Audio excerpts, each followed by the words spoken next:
وإذ قال موسى لقومه إن الله يأمركم أن تذبحوا بقرة قالوا أتتخذنا هزوا قال أعوذ بالله أن أكون من الجاهلين قالوا ادع لنا ربك يبين لنا ما هي قال إنه يقول إنها بقرة لا فارض ولا بكر عوان بين ذلك فافعلوا ما تؤمرون قالوا ادع لنا ربك يبين لنا ما لونها قال إنه يقول إنها بقرة صفراء فاقع لونها تسر الناظرين قالوا ادع لنا ربك يبين لنا ما هي إن البقرة تشابه علينا وإنا إن شاء الله لمهتدون قال إنه يقول إنها بقرة لا ذلول تثير الأرض ولا تسقي الحرث مسلمة لا شية فيها قالوا الآن جئت بالحق فذبحوها وما كادوا يفعلون وقال تعالى في مقام آخر في سورة الصافات فلما بلغ معه السعي قال يا بني إني أرى في المنام أني أذبحك فانظر ماذا ترى قال يا أبت افعل ما تؤمر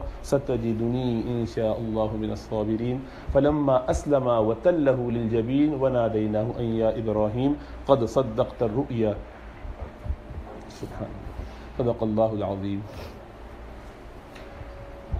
I recited two passages from two different parts, two different portions of Quran. One is from Surah Baqarah, famous ayat where the people of Musa alayhi salam were commanded to do a sacrifice. And likewise another example of Sayyidina Ibrahim alayhi salam when he had a dream about a sacrifice. And these are the two different attitudes towards Allah subhanahu wa ta'ala's command, one very explicit and yet the people had different attitude towards it, and another one where it was completely implicit and yet their submission to the authority of Allah subhanahu wa ta'ala such that they accepted it straight away.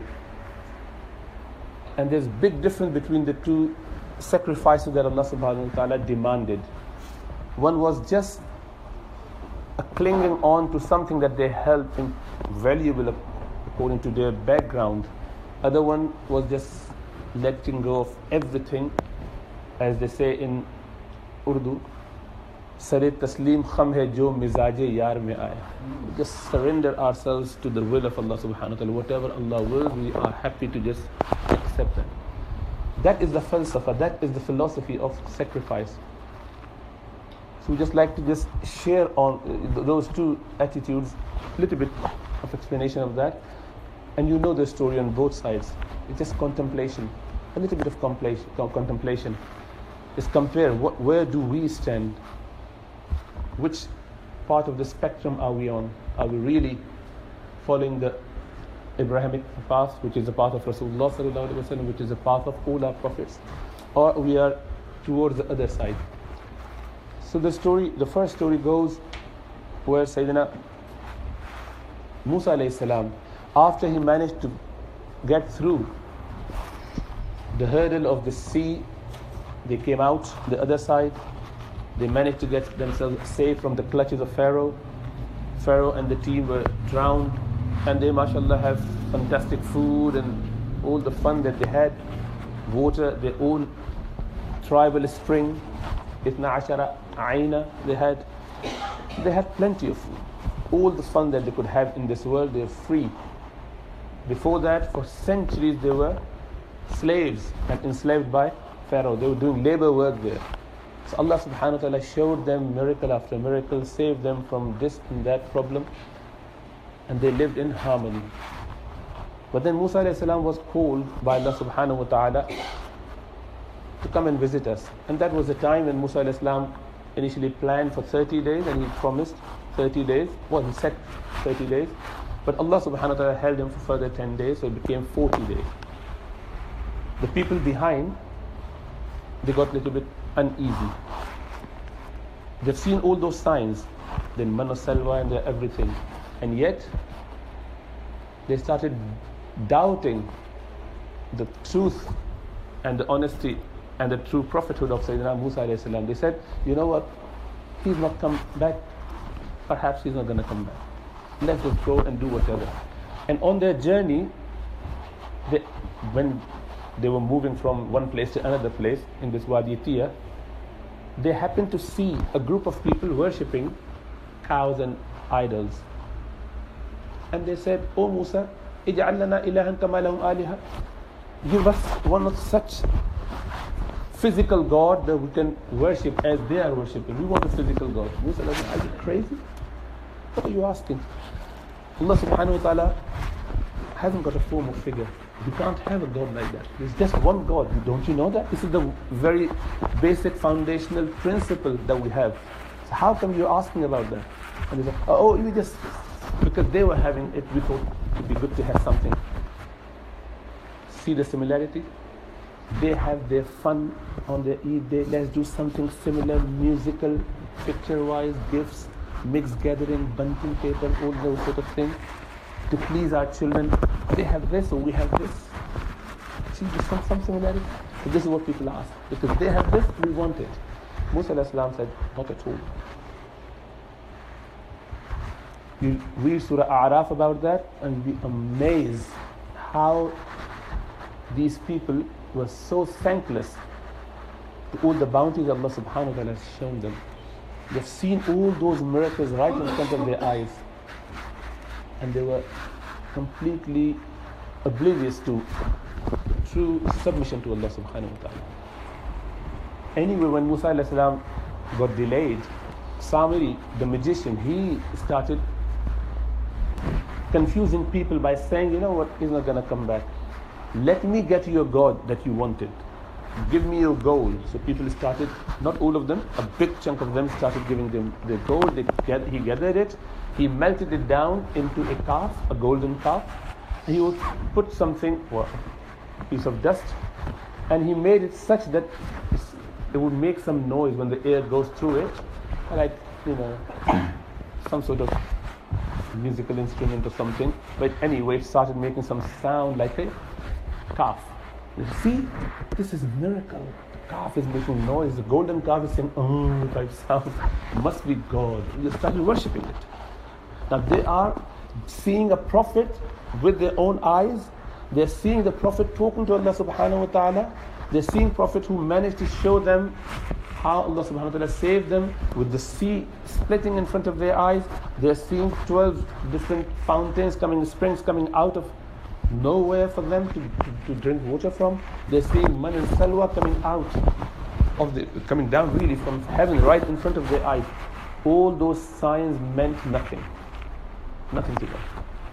This is what happens when people start criticizing and questioning. Even the most apparent sign doesn't make any sense to them. They will say, "So what? Could be magic." And somebody did the same. Na'udhu billah. This calf, with air going from his hole at the back and coming out of the mouth, making a sound, he felt has similar effect. Same. Is it same? Na'udhu billah. Anyway, a group of them started worshipping them. So they had that love for that calf. And when Musa alayhi salam returned back, he was very happy. He had these tablets with all the commandments. He just threw them, like he couldn't even kept it held. He threw it on the side. He started getting so angry. He held the beard of Harun alayhi salam, his younger brother. Started yajurruhu ilayhi. Qala ibna umma, "Oh my son of my mom, what did you do? Why did you not stop these people?" Well, I fear that they were actually overwhelming me, and also they were not listening to me. And then I thought, rather than causing split, I will wait for you, because I knew he was going to come back and sort it out. Anyway, he was very unhappy. Whatever happened after, we leave that. Then subsequently, there was a man who was found dead. And they were trying to figure out who the killer was. And that killer was not to be found. So they came to Musa alayhi salam. So Musa alayhi salam then got a revelation from Allah subhanahu wa ta'ala, which is what the portion that I read in the beginning, by the tawfiq of Allah subhanahu wa ta'ala, that when Musa, remember, when Musa alayhi salam, qala Musa liqawmi, he said to his people, "Inna Allah ya'murukum," indeed Allah subhanahu wa ta'ala is commanding you to slaughter a cow. He said, "Atattakhiduna huzwa?" Are you taking us by mockery or joke? Is this something fun?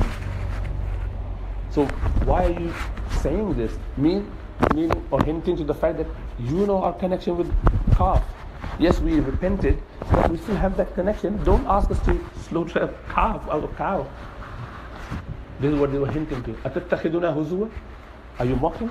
So Musa alayhi salam was very clear in his import, obviously, as a prophet, and he gave a very clear instruction. Inni a'udhu bika an akuna min al-jahilin. I seek Allah's refuge in being among the ignorance. This is sign of ignorance to mock deen in any way, even out of fun, in a light way. You can't even do that.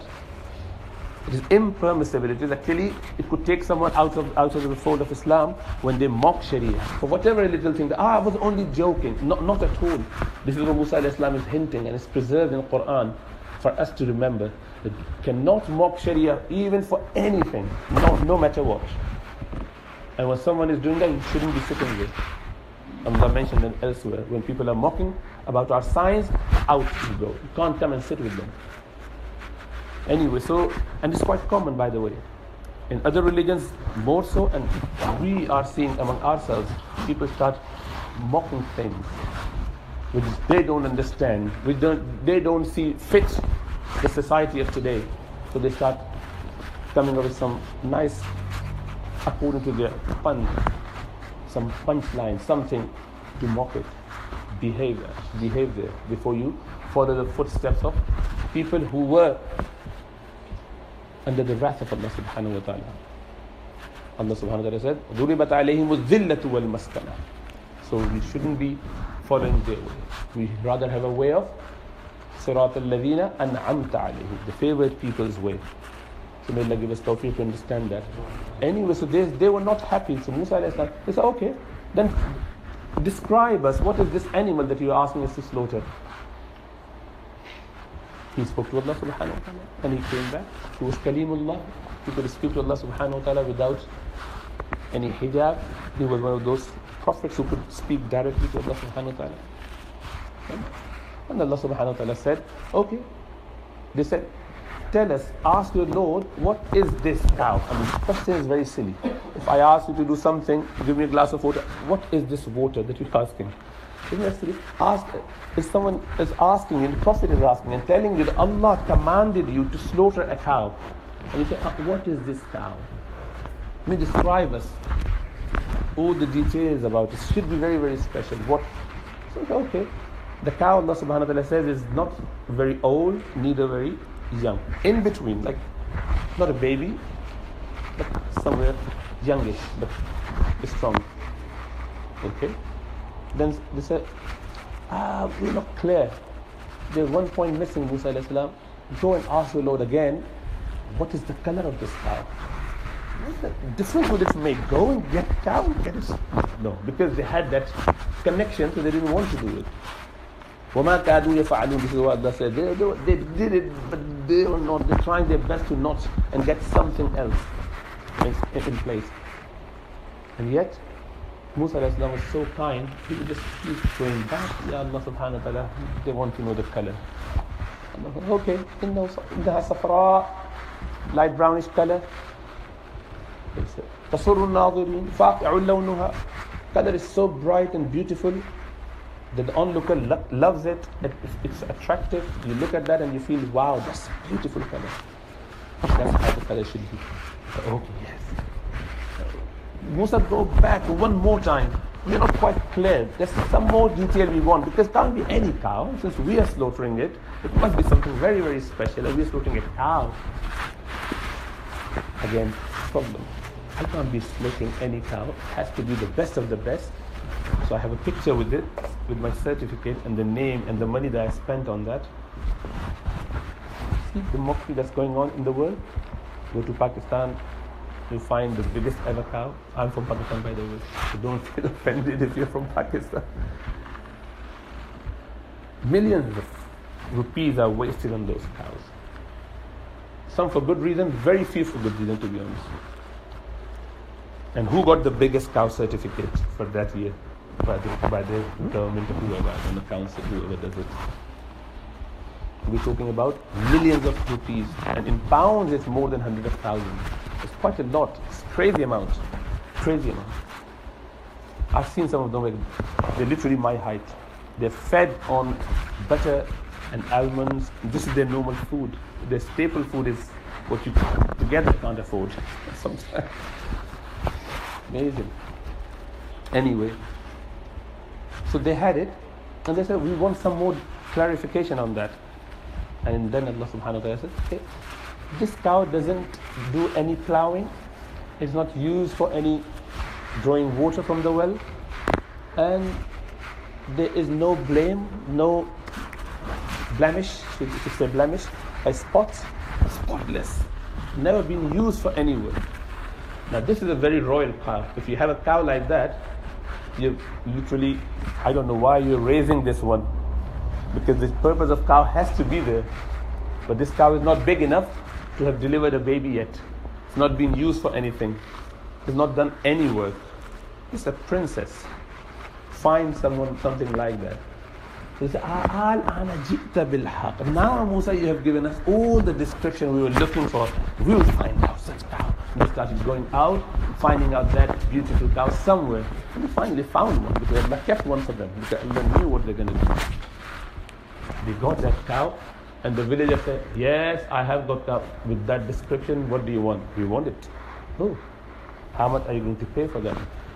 I would want gold worth of its weight. Its weight worth of gold. So I'm going to weigh him in front of you. That's the gold I want. So how much gold would that be? A decent cow's weight. All the gold is still siphoned. And they had to do it because this is what they wanted. This is what happened when we question Sharia injunctions. They come to you, but can we, and slowly. There was a brother who said to me that, you know what, my employer don't allow me at all. He doesn't allow me to pray, my Jummah even. I said, do this. No, it doesn't work. Speak to him dialect. No. I can't even speak to him because he's so rude. Okay, fine, and this, so many. I finally said, okay, quit the job because you're not fit for the job. You can't do the job there, because if you cannot pray your prayer on time, and it's a constant thing, and you tried your best, you must quit.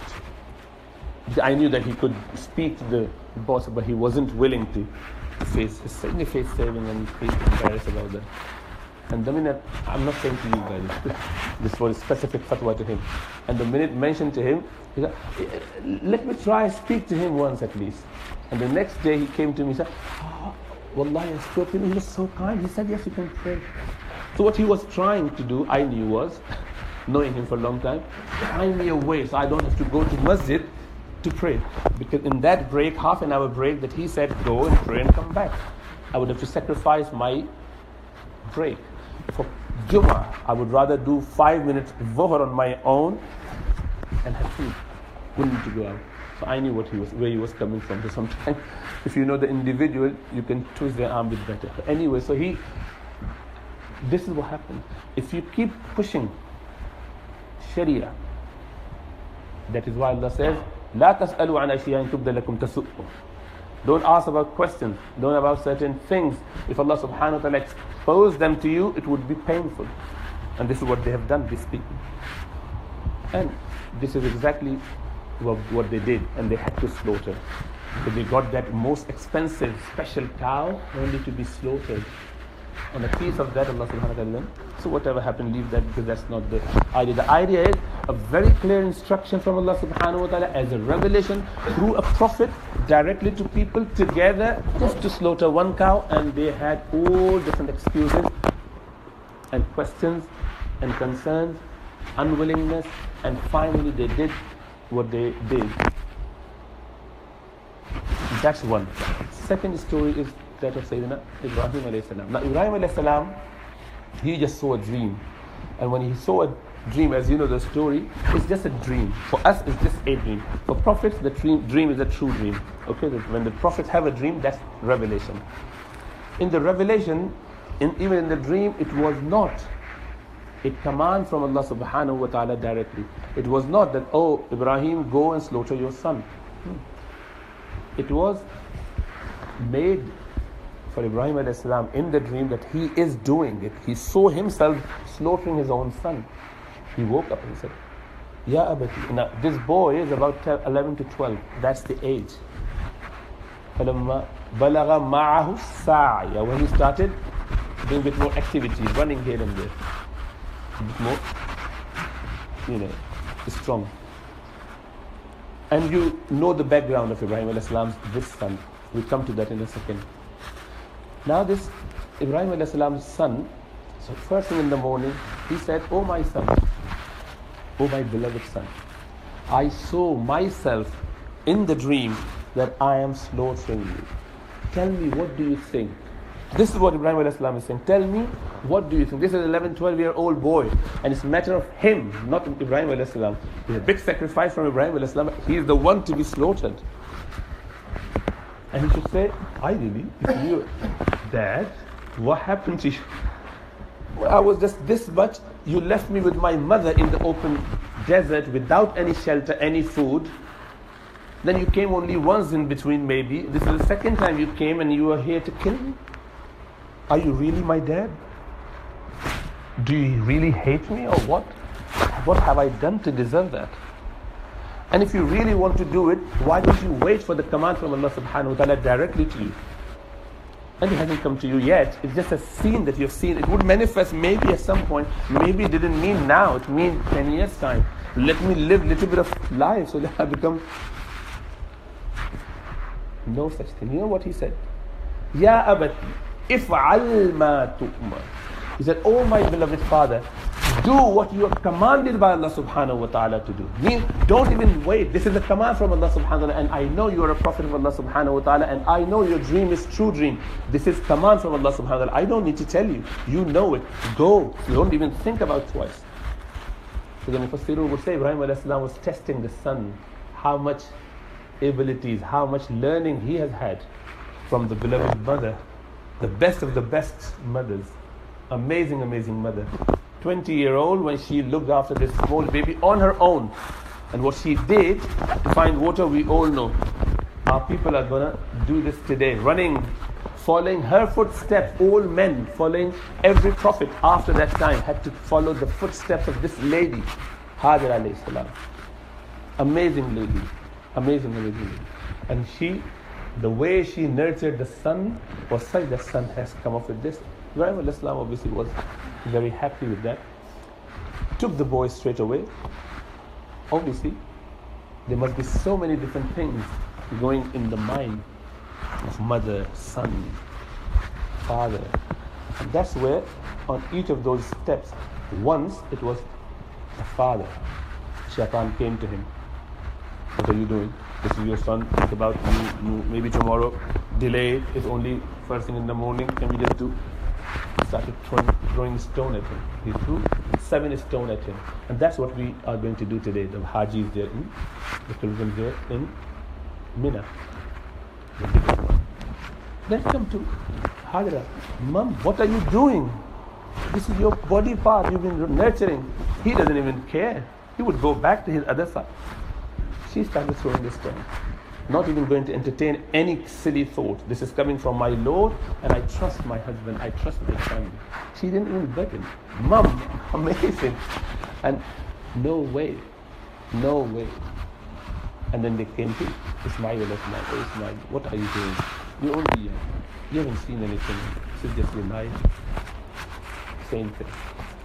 And they were not communicating to each other, by the way. There was no WhatsApp. Mom, this is the message came from Shaitan. What do I do? Shall I not? No, not at all. I know what to do straight away. I can't be going against Allah subhanahu wa ta'ala. Not at all.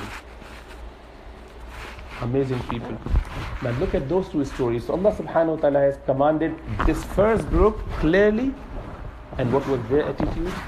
And the second group implicitly, and the attitude was such that everyone is straight on their submission route without thinking for a second. That's what is expected of believer. Allah subhanahu wa ta'ala then says, فَلَمَّا أَسْلَمَا. When they both submitted, when they surrendered, Ya Allah, you decide, you say and we do. We do not think about the wisdom behind it, ideas behind it. You know. We can't understand, we can't fathom. It's too deep. Even if it's simple, I would rather leave it to Allah subhanahu wa ta'ala. That's the message of complete submission. This is why whatever happens in Hajj and whatever happens in the sacrifice during these next 3 days or so, to be honest, most of the things wouldn't make any sense. Why people are in Mina now? They could just have been from yesterday, day before yesterday, the Yawm al-Tarwiyah, which is the 8th of Dhul Hijjah, The pilgrims are going to be there for 5 prayers, Dhuhr, Asr, Maghrib, Isha, and the Fajr of the next morning. Why? What are you going to do there? Nothing. Sitting in that tent. You would rather be in Makkah doing extra tawaf while people are here. I quickly go and kiss black stone, and I would be able to do that on my own. It's completely, nearly empty. Very few people there. Shouldn't that make more sense that I just go and do extra umrah, which I could do very easily without having any traffic there? Ya Allah, you ask us to always dress up nicely, but خُذُوا زِينَتَكُمْ عِنْدَ كُلِّ مَسْجِدٍ. Take your adornment whenever you come for prayer, whenever you come to salah, every prayer place. And here I am coming to the biggest ever prayer place, Kaaba, and I'm completely disheveled. Can't put perfume on, can't even put normal clothes on, I'm just in my sheets, and can't even cover my head, which is the sunnah of Rasulullah sallallahu alaihi wasallam, always to cover his head, and I'm like completely disheveled, dusty, unkempt, walking. Now we don't walk these days, people used to walk. Rasulullah sallallahu alaihi wasallam had his Sahaba walking from Medina to Makkah, took 8 days. And this is what they did. This is what their attitude was. They all came straight. No Tesco's en route, no shower area there. They didn't have hotel booked in Makkah. They had to erect their tent after they'd done their umrah. So for 8 days up and down, nothing en route. They would station wherever they would station, erect their tent. Half of the people would go and slaughter some meat, and then they would have food. Next morning, again on the journey. 8 days walking towards someone camel, someone foot, cheering. And straight there, Labbaik Allahumma labbaik, Labbaik Allahumma labbaik, Labbaik Allahumma labbaik. Circumambulation, straight. And after they finished, then they had their tents and everything. Once they come out of their ihram for umrah, then they thought about, okay, where do we find our place? Oh, let's just settle here. 124,000 people in those days put themselves in wherever they could and having nice, food afterwards. And all the instruction would come. There's no courses, no Hajj seminars, no videos, never been there before. But they've been, but not with Rasulullah sallallahu alaihi wasallam after the conquest of Makkah, in such a way that all the rituals are now going to be revealed, because there were a lot of corruption gone in over the period of time. The people changed things. But Rasulullah sallallahu alaihi wasallam, as the revelation would come through Jibreel, would announce and people would just carry out. So many a time they got delayed for things because there was no mic system. They couldn't hear. Anyway, that was their sacrifice.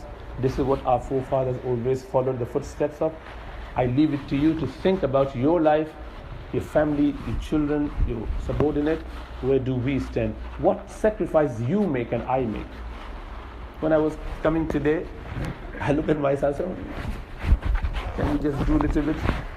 And I thought, just get one sacrifice locally as well. It's not going to be until tomorrow. Especially when you go and see your patients in that style, you feel like, that's a sacrifice. Why can't we make those sacrifices for the sake of Allah subhanahu wa ta'ala? This is such a subtle thing. For your looks, what a big deal. So we all feel that way, don't we? So think about what sacrifice you've made for the sake of Allah subhanahu wa ta'ala and rectify yourself. So you just put yourself on that scale and keep that in front of you. That's Ibrahim alayhi salam, that's the people of Musa alayhi salam who disobeyed him and then finally did it, and where they stand and where he stood, and where are you on that scale. Score yourself from 1 to 10 and you find out, and try to keep assessing yourself every year, every month, every week, every day for different activities.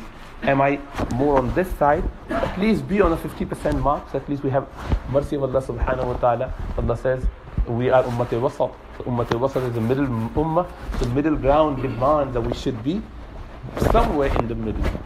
Between 50 and 60% maybe. The more towards this side is better, but at least 51.